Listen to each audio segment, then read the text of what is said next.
Charity vloggers sa Pilipinas, dumarami.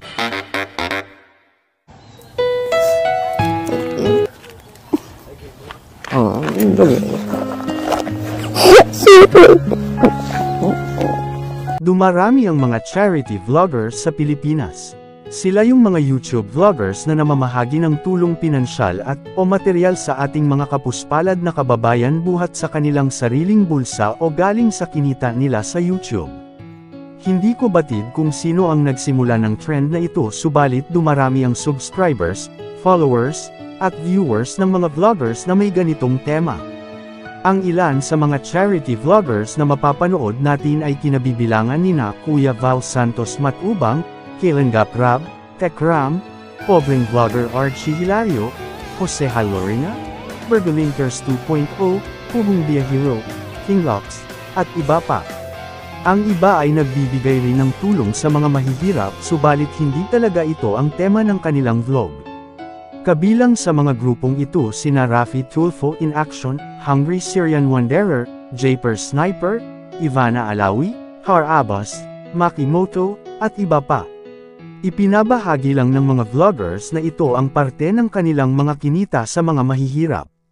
Tekram, Ramil Manal Astes. Dahil sa pagdami ng mga subscribers at views ng mga charity vloggers, naiingan nyo rin ang iba na ito ang gawin nilang tema. Dahil maraming subscribers at views, marami rin ang kikitain ng isang vloggers. Sa totoo lang, pangunahing layunin ng isang vlogger ang kumita kahit papaano dahil hindi naman madali ang mag-vlog. Pinagtutuunan ito ng salapi, oras, at panahon. Kapareho na rin ito ng isang taong pumapasok sa opisina o pabrika dahil ang pagba-vlog ay isa na ring hanap buhay. Matatandaan na kaya biglang dumami ang subscribers ni Vergalinkers 2.0 ay dahil sa kanyang vlog tungkol kay Mura Padua. Nag-trending ito nang humingi siya ng tulong sa kanyang kaibigang si Mahal, Rib. Dumami rin ang mga subscribers nina Kuya Val at Kailengap Rab nang i-feature nila si Christian, ang dating taong grasa na natagpuan ng mga kamag-anak. Ito rin ang dahilan kung bakit luminya na rin sa charity vlog si Kabusenes na dati ay nagtitinda lang ng mga makinang panahi at cut oil ang tema ng kanyang vlog. Kung tutuusin ay iisa lang ang content ng mga charity vloggers, pero bakit umaangat kaagad ang iba kumpara sa ilan? Sa aking palagay ay nasa dedikasyon ang isa sa mga dahilan. Pangalawa, dapat ay nasa puso talaga ang pagtulong. Ang unang layunin ay makatulong at hindi upang dumami ang views at kita. Pangatlo, dapat ay hindi scripted ang ginagawang pagtulong at pagbibidyo. Sa mga napapanood, nararamdaman kong scripted ang ilan sa mga ito. Ibig sabihin, may sinusunod na script o istorya ang vlogger at ang tinutulungan. Lumalabas tuloy na hindi natural ang mga emosyon ng mga tinulungan at tumutulong. Kung baga, hindi nakaaantig ng damdamin ng mga nanunood at ng potensyal na mga sponsors.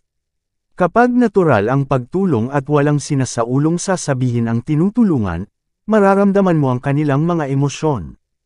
Yung iba kasi ay pinagmumuko pang kawawa ang isang tutulungan na hindi naman talaga ganoon ka-grave ang kalagayan.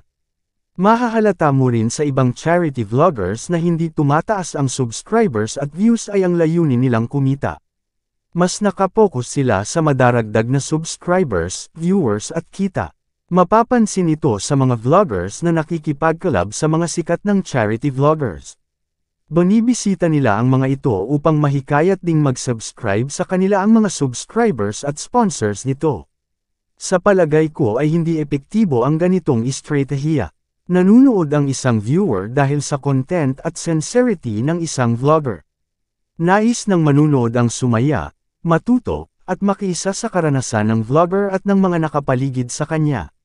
Sa mga nagnanais na maging charity vlogger, isa puso na pagtulong talaga ang una ninyong layunin.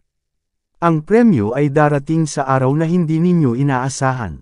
Maging natural at totoo, sinseridad ang susi ng tagumpay.